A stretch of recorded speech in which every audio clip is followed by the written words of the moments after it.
আসসালামু আলাইকুম। অনেক দিন পরে আজকে ভিডিও বানাচ্ছি। আজকে একটা স্টোরি পড়াতে গিয়ে দেখলাম যে এই স্টোরিটার কোনো বাংলা ভিডিও নেই। তো সেই দিক চিন্তা করেই আজকের ভিডিওটা বানাচ্ছি। এটা একটা শর্ট স্টোরি। এই স্টোরিটার নাম হচ্ছে the fruit of my women. এটা লিখেছে হান ক্যাং, একজন কোরিয়ান লেখক। তো আমি কথা না বাড়িয়ে ভিডিওটা বড় হয়ে যাবে, আমি গল্পে চলে যাচ্ছি। তো এই গল্পে দেখা যায় যে হাজব্যান্ড এবং ওয়াইফ, এই দুইজন একটা কাপল। তো তাদের সংসার এবং স্বাভাবিকভাবেই শহরের যেরকম সংসার থাকে এরকম। তো একটা পর্যায়ে দেখা যায় যে হাজব্যান্ডের এবং ওয়াইফের যেই ম্যারেজ ডে আসে, 4 বছর পূর্তি হয়। তো তখন হাজব্যান্ড মনে মনে ভাবতে থাকে যে তার ওয়াইফ শুরুতে যেমন অ্যাট্রাকটিভ ছিল, ইদানিং আর অতটা অ্যাট্রাকটিভ তার মনে হয় না। ওয়াইফটাকে তার কাছে মানে বেশি টায়ার্ড লুকিং মনে হয়। যা হোক, তো গল্পটা আসলে একটু অদ্ভুত টাইপের। যে এখানে আমরা দেখতে পাই যে মহিলাটির একটা ড্রিম ছিল। সেই ড্রিমটা হচ্ছে সে বেড়াতে যেতে চায়, গ্রামে যেতে চায়, প্রকৃতির কাছে যেতে চায়। কিন্তু তার হাজব্যান্ড তো সময় দিতে পারে না, বা ওইভাবে আসলে বেড়ানো হয় না। তো কিন্তু হঠাৎ করে তার হাজব্যান্ড দেখে যে তার ওয়াইফের শরীরে ছোট ছোট ব্রুইস দেখা যাচ্ছে, অর্থাৎ দাগের মতন। তো প্রথমে কিছু গুরুত্ব দেয় না ওরা, কিন্তু দেখা যাচ্ছে দাগগুলো দিনের দিন দাগগুলো বেড়ে যাচ্ছে, জায়গাও বাড়ছে, আবার আরও ডিপ হচ্ছে।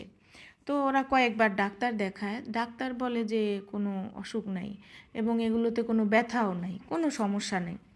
ফলে আবার চলে আসে, কিন্তু এই দাগগুলো দিনের দিন বাড়তে থাকে। একটা টাইমে এই দাগগুলো গাছের শরীরের যেমন যে কালার, সেরকম হয়ে যায় মহিলাটার স্কিন।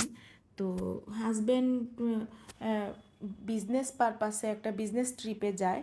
সেখান থেকে এসে দেখে যে মহিলাটার শরীরে এই দাগগুলো আরও অনেক বেশি বেড়ে গিয়েছে, গাছের মতনই হয়ে গিয়েছে চামড়াগুলো।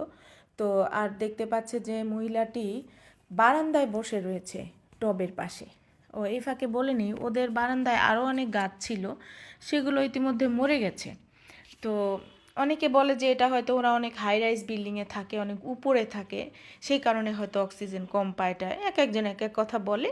সেই কারণে হয়তো গাছগুলো মরে যেতে পারে, বা এনার্জি কম পায় সেজন্য মরে মরে যেতে পারে। যা হোক, তো মহিলাটি ওই বারান্দায় বসে রয়েছে। তো হাজব্যান্ড এসে দেখে যে দরজা মানে নিজেই লক খুললো চাবি দিয়ে। তারপরে ডাকাডাকি করছে, ঘরের অগোছালো ঘর, ঘরের অবস্থা ভালো না।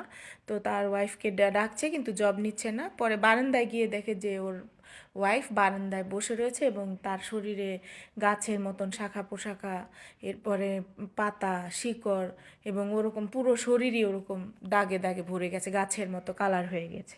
তখন হাজব্যান্ড বুঝতে পারে যে মহিলাটি গাছ হয়ে যাচ্ছে, এবং তখন হাজব্যান্ড তার ওয়াইফকে ওই একটা টবের মধ্যে তাকে প্লেস করে মহিলাটিকে, এবং সেখানে পানি দেয় এবং পানি ছিটিয়েও দেয়, খাইয়েও দেয়। দেখা যায় যে তাতে করে ওর ওয়াইফ আরও তরতাজা হয়ে গেল। গাছে পানি দিলে গাছ যেমন তরতাজা হয়ে যায়, সেরকম হয়ে গেল। তো লোকটার আর বুঝতে বাকি রইল না যে ওর ওয়াইফ আসলে গাছে পরিণত হয়ে গেছে।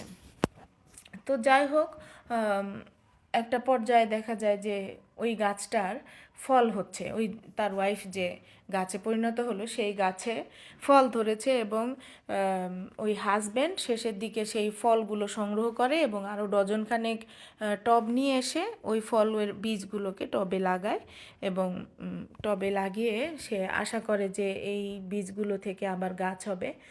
তো এবং ইতিমধ্যে তার ওয়াইফ যে গাছটা ছিল সেই গাছটা আস্তে আস্তে মরে মরে যায়, মরে ঝরে যায় আর কি।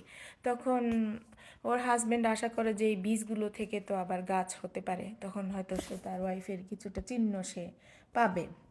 তো এইভাবে গল্পটা শেষ হয়, এবং গল্পটা আসলে এটা সিম্বলিক্যালি লেখক অনেক কিছু বুঝিয়েছে, এটার ভিতরে অনেক ইনার মিনিং রয়েছে।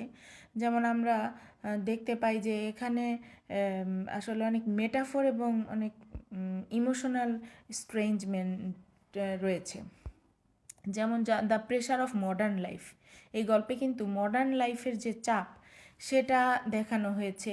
And the quiet collapse of intimacy within the confines of domesticity, অর্থাৎ এই যে গৃহের মধ্যে আবদ্ধ থাকতে থাকতে যে একজন ঘনিষ্ঠভাবে যে সম্পর্কগুলো কলাপস করে সেটাও দেখানো হয়েছে। আবার the wife's transformation can be read as an escape from an unfulfilling life, অর্থাৎ তার যে অপূর্ণ জীবন, তার স্বপ্নগুলো যে পূরণ হয়নি, সেখান থেকে মহিলাটি কেমন যেন পালিয়ে গেল গাছ হয়ে, মানব জীবন ত্যাগ করলো, এরকমটাও বোঝানো হয়েছে।